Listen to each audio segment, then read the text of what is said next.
Ladies and gentlemen, Asian guy here, I want you to close your eyes for a second. I want you to imagine a specific moment in time. It is a Tuesday morning. You wake up, you grab your coffee, and you do what you always do. You check the spot price of silver on your phone. The chart looks normal. Maybe it is down 20 cents. Maybe the cartel has smashed it overnight. Everything looks stable. Everything looks controlled. You decide, hey, the price is down. I'll pick up a few ounces. You log onto your favorite bullion dealer website. You go to APMEX. You go to JM Bullion. You go to SD Bullion. And that is when your heart stops. You click on the American Silver Eagle. The button that usually says Add to Cart is gone. Instead, there's a gray box that says Notify Me. You think, okay, that's weird. Eagles are popular. I'll buy some maples. You click on the Canadian maple leaf. Notify Me. You start to panic slightly. You click on the generic rounds, the buffaloes, the sunshine mint bars. Notify Me. Out of stock. Alert me when available. You refresh the page. You switch browsers. You check 5 different websites. And the result is the same. The buttons are gone. Welcome to the phenomenon known as Unobtanium. This is the moment the supply chain snaps. This is the moment we have warned you about for years.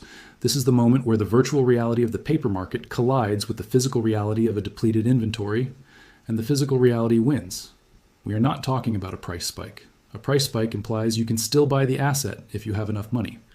We are talking about an availability crisis. We are talking about a scenario where your fiat currency, no matter how much of it you have, is rejected by the market because there is simply nothing to buy. For decades, the financial system has operated on the assumption of infinite liquidity. The banks assume they can always print more dollars. The bullion dealers assume they can always call the mints. The mints assume they can always call the refiners. And the refiners assume they can always call the mines. It is a just-in-time delivery system built on confidence and thin margins. But what happens when the mine grade collapses? What happens when the refiners are backlogged by 6 months because of an energy crisis? What happens when the mints cannot source the blanks? The chain breaks, and it doesn't break slowly, it breaks all at once. The inventory levels you see on these websites are a mirage. They are a buffer. Most dealers operate with maybe 2 or 3 weeks of inventory on hand. If a panic starts, if a whale enters the market, if the retail public wakes up en masse, that 3-week buffer evaporates in 3 hours. We saw a preview of this in March 2020. We saw a preview during the silver squeeze of 2021. But what is coming is not a preview. It is the main event. When the buy button disappears, psychology shifts instantly. In a normal market, high prices cure high demand. If the price goes up, people buy less. But in a shortage, in a true currency crisis, high prices create more demand. It is called a Giffen good. When people see that the shelf is empty, the fear of missing out, the FOMO, overrides all logic. They don't care about the premium. They don't care about the spread. They just want to secure the asset before it is gone forever. And do not think the dealers will save you. The dealers are businesses. They have to hedge their inventory. When they sell you an ounce of silver, they have to turn around and buy a futures contract or order more metal to replace it. If the wholesale market dries up, if the wholesalers stop answering the phone, the dealer cannot sell to you. Even if they have metal in the vault, they will freeze sales. Why? Because they don't know what the replacement cost is. Imagine selling an ounce for $30, only to find out 10 minutes later that the wholesale price is $50. The dealer would be bankrupt in an hour. So when the liquidity crunch hits, the dealers will pull the plug. They will put the websites into maintenance mode.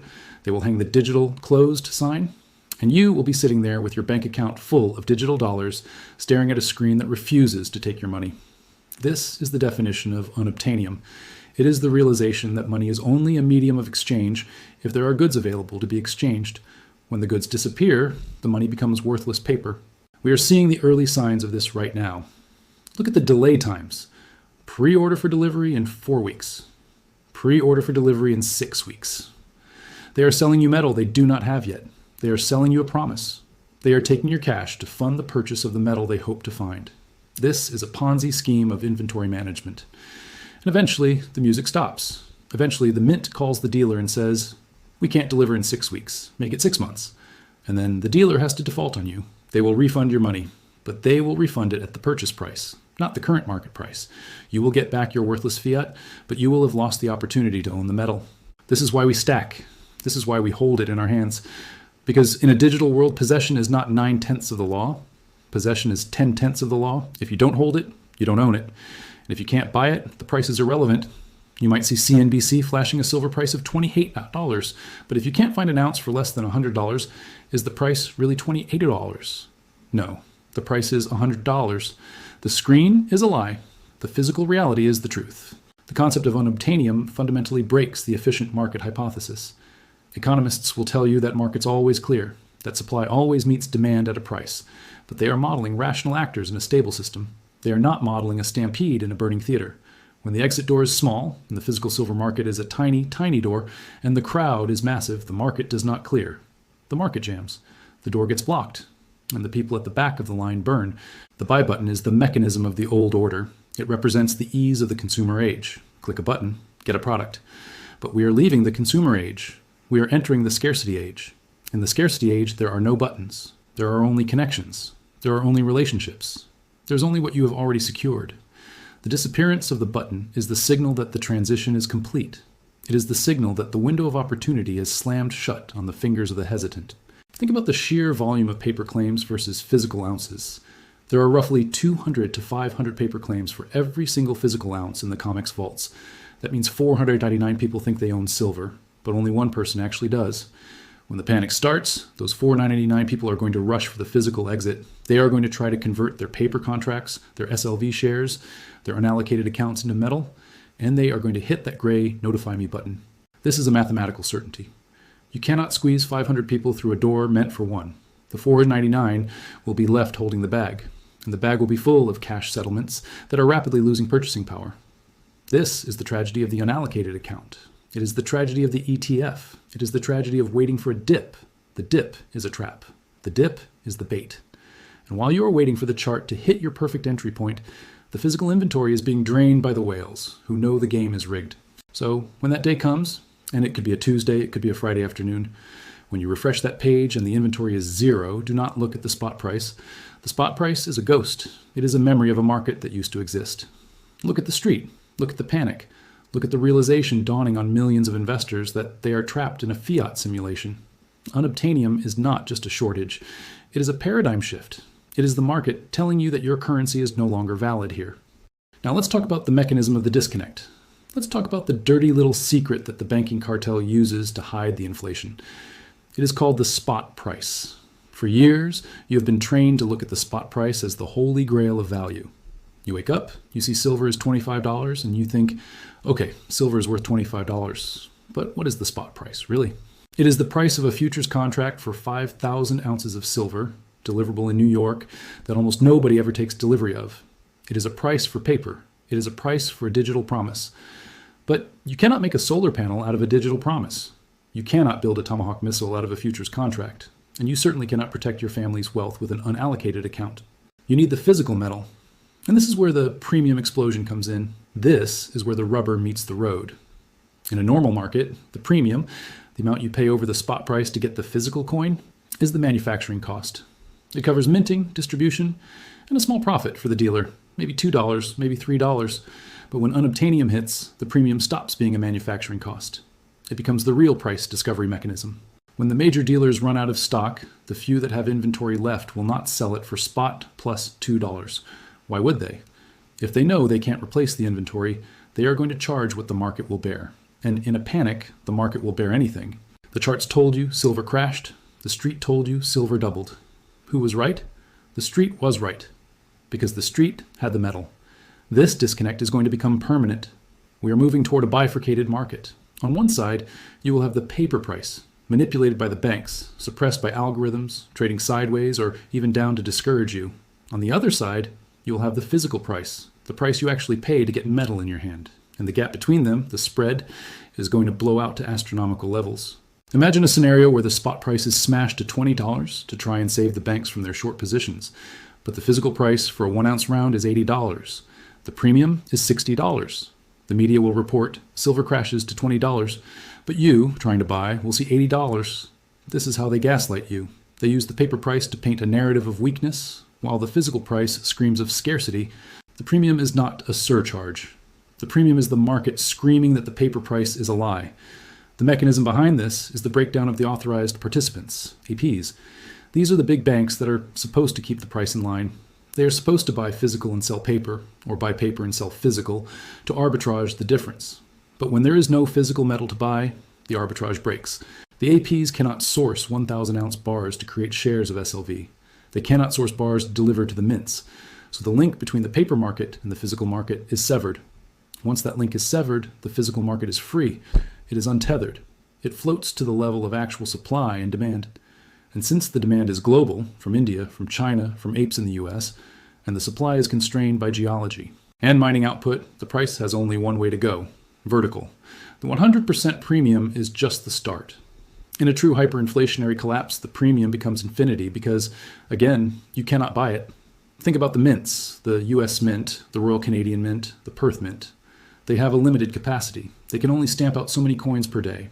They are constrained by the number of planchets, the blank metal discs, they receive from refiners. When demand spikes 500%, the mints cannot just ramp up 500%. It takes years to build a new factory. It takes years to open a new mine. So the supply is inelastic. It is fixed. But the demand is elastic. It can explode overnight. When an immovable supply meets an unstoppable demand, the pressure valve is the premium. The dealers raise the premium to slow down the buying. They raise it to $10 over spot. People keep buying. They raise it to $20. People keep buying. They raise it to $50. People panic and buy more. This is the feedback loop. The rising premium validates the shortage. It proves to the buyer that the metal is rare. It proves that the spot price is fake. And let's look at the wholesale market. The dealers, APMEX, JM Bullion, they buy from wholesalers. When the wholesalers run dry, they start bidding against each other.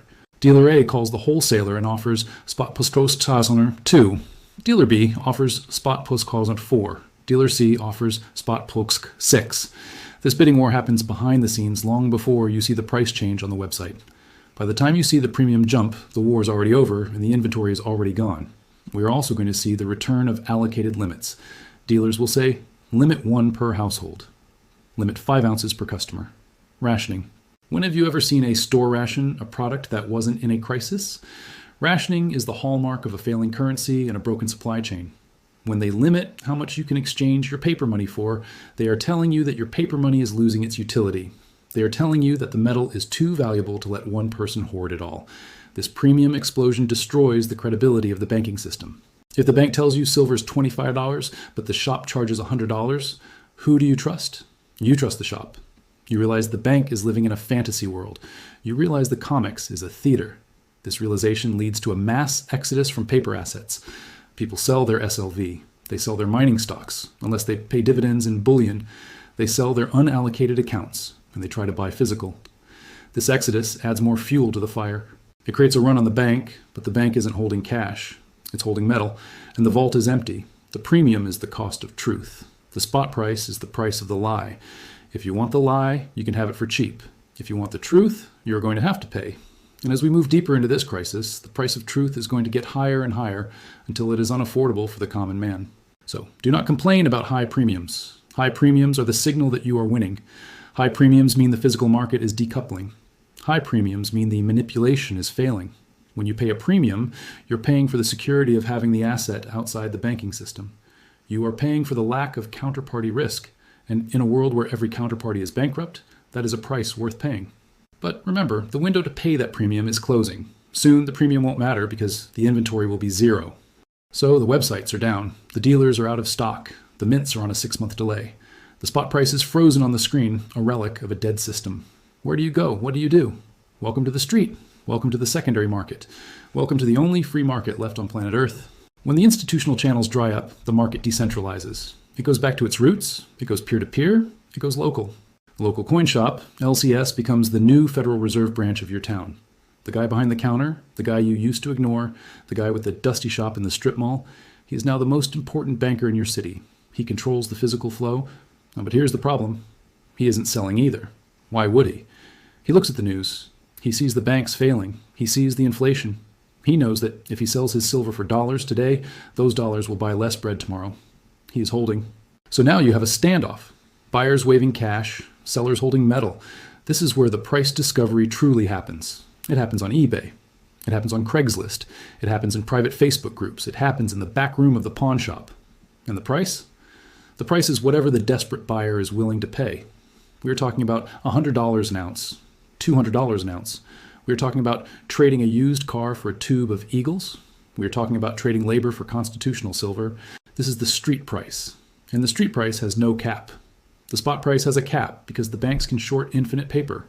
But the street price is governed by the laws of physics. There's only so much metal in your town. If nobody is selling, the price goes vertical until it finds the one person willing to part with their stack. This is what happened in Weimar Germany. This is what happened in Zimbabwe. This is what happened in Venezuela. People didn't trade gold and silver at the government rate. They traded it at the black market rate, which was thousands of times higher. The buy button disappearing is the catalyst for the black market. And I use the term black market, not because it is illegal, but because it is opaque to the regulators. The government cannot tax a transaction that happens in a kitchen between two neighbors trading silver for firewood. They cannot regulate a transaction that happens in a coin shop with cash. The disappearance of the formal market creates a massive informal economy based on sound money. This is the ultimate nightmare for the central planners. They want to control the currency. They want to track every transaction with a CBDC. But when the trust in the system collapses, people defect. They defect to silver. And because silver is physical, private, and anonymous, it becomes the currency of resistance. The Unobtanium phase is actually the birth of a parallel monetary system, a system where value is real, not imputed by a decree. But let's look at the psychology of the Unobtanium market. It is driven by panic, yes, but also by a profound realization of betrayal. When a man walks into a bank to withdraw his cash and the bank says no, he gets angry. When a man goes to a bullion dealer to buy silver and the dealer says out of stock, he gets terrified because he realizes that the lifeboats are gone. He realizes that the insurance policy he meant to buy is no longer for sale. This terror drives the velocity of money. People will take their paychecks and immediately run to the street market to buy anything that holds value. If they can't find silver, they buy ammo. If they can't find ammo, they buy food. But silver is the apex predator of liquid assets. It is dense, it is portable, it is recognized everywhere. So the demand funnels into silver with an intensity that shatters the equilibrium. We will see we buy gold and silver signs flip. They will become we sell gold and silver signs, but the doors will be locked. You will have to knock. You will have to be vetted. Security will become a major issue. You won't be flashing your stack on Instagram anymore. You will be burying it in the backyard. You will be practicing operational security, OPSEC. The era of the unboxing video is over. The era of the Midnight Gardener begins. And what about the fake silver? The counterfeits? In the Unobtanium phase, scammers will flood the market. Tungsten-filled bars, silver-plated copper. Desperate people make mistakes. They will buy from unverified sources on the street because their reputable dealers are empty. They will get burned. This makes the verified, tested, recognizable silver, the eagles, the maples, even more valuable. The trust premium on a sovereign coin will skyrocket. If you have a monster box of eagles, you are holding the most liquid, trusted asset in a world of fraud. The street market is ruthless. It doesn't care about your feelings. It doesn't care about fair value. It cares about supply and pain. The pain of holding fiat versus the security of holding metal. As the dollar hyperinflates, the pain of holding fiat increases every hour. This pushes the street price up every hour. You might wake up and silver is $100. By lunch, it is $120. By dinner, nobody is selling for dollars anymore. They only accept other hard assets. This is the barter phase, the final stage of unobtanium, when the currency is so broken that even the high street price is rejected. I don't want your $500 for this ounce. What am I going to do with $500? I want chickens. I want fuel. I want solar panels. When silver transitions from a price in dollars to a measure of purchasing power for goods, the buy button is gone forever. You can never go back to the old system. The bridge is burned. So, stackers, understand this. You're not just buying a metal. You're buying a seat at the table of the new economy. You're buying the ability to transact when the credit card terminals go dark. You're buying the ability to feed your family when the grocery store rejects the digital dollar. The street market is the lifeboat. And right now, while the websites are still up, while the inventory is still technically there, even if delayed, you have a chance to secure your seat. But the moment that Notify Me button appears, the street is your only option, and the street is a brutal place for the unprepared. This brings us to the conclusion. The endgame, the permanent decoupling. What happens after the buy button disappears and never comes back? We enter a period of force majeure. The COMEX, the LBMA, the big exchanges, they will declare an emergency. They will say that due to unforeseen market conditions, they can no longer deliver physical metal against their contracts. They will implement cash settlement. They will say, okay, you hold a contract for 5,000 ounces. The spot price is $30. Here's a check for $150,000. Go away. They will force you to take the cash.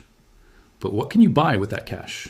You turn around to the physical market and there is no silver for $30. There is no silver for $50. The cash settlement is a default in everything but name. It is a legal way to steal your metal and leave you with paper. When this happens, the official price of silver might freeze. The government might even try to peg it. The official price of silver is $35. but nobody will trade at $35. The real market, the street market, the global market will be trading at $200, $300, $500. A black hole will open up between the official price and the real price, and all the metal will flow into the black hole. It will flow out of the ETFs, out of the vaults, and into private hands. This is the greatest wealth transfer in history. It is not a transfer of dollars. It is a transfer of purchasing power. The people who held paper assets, bonds, stocks, currency, unallocated silver, they will be wiped out. Their assets will be settled in a currency that is collapsing. But the people who held the physical metal, the people who bought before the button disappeared, they will see their purchasing power explode. Why? Because silver is the connector. It is the bridge between the dying fiat system and whatever comes next. Whether it is a gold-backed yuan, a resource-backed BRICS currency, or a chaotic barter system, silver has a seat at the table. It is essential for industry. It is essential for electronics. It is essential for energy. And it is essential for money. The industrial users, Apple, Tesla, Samsung, they will bypass the COMEX. They will come directly to the mines. They will come directly to the stockpiles. They will pay the Unobtanium price because they have to. They cannot build an iPhone without silver. They cannot build a Tesla without silver. So you, the stacker, you are now the supplier of last resort to the global economy. You hold the strategic asset. The banks are short. The industry is short. The government is short. And you are long. This is the squeeze. It isn't a squeeze on a chart. It is a squeeze on reality. The world needs what you have, and they cannot print it. But you must be strong. When the price hits $100, the urge to sell will be massive. You will think, I am rich. I can pay off the mortgage. Do not sell for fiat. Why would you trade the rarest asset on earth for the very thing that is being destroyed? Leverage it. Borrow against it. Trade it for land. Trade it for productive assets. But do not go back into the burning building. The buy button disappeared for a reason. It means the exit is closed. If you sell, you can never get back in. We are watching the end of a 50-year experiment in fiat currency. Since 1971, they told us that paper was money. They told us that gold and silver were barbarous relics. They suppressed the price. They mocked the stackers. They gaslighted the believers. But physics always wins. Math always wins. You cannot print silver. You cannot quantitative ease a shortage. The day the buy button disappears is the day the experiment ends. It is the day the music stops. And when the music stops, if you don't have a chair, if you don't have the metal in your hand, you are out of the game. The notify me button is the gravestone of the unprepared investor. But for you, the prepared, the stacker, the ape, it is the victory flag. It is the signal that you were right. It is the signal that the suppression is broken. So keep watching the inventory levels, keep watching the premiums, watch the delivery delays. These are the tremors before the earthquake. And when the big one hits, when the screen goes gray, do not panic. Smile. Because you listened, you prepared, you acted while the window was open. The age of unobtanium is here. The button is fading. The real world is waking up. I am John A.G. The squeeze is entering the final phase, the physical phase, the phase where screens don't matter and ounces do. Hold the line, ignore the noise, and never, ever let go of your physical. Because once it's gone forever. See you on the other side of the disconnect.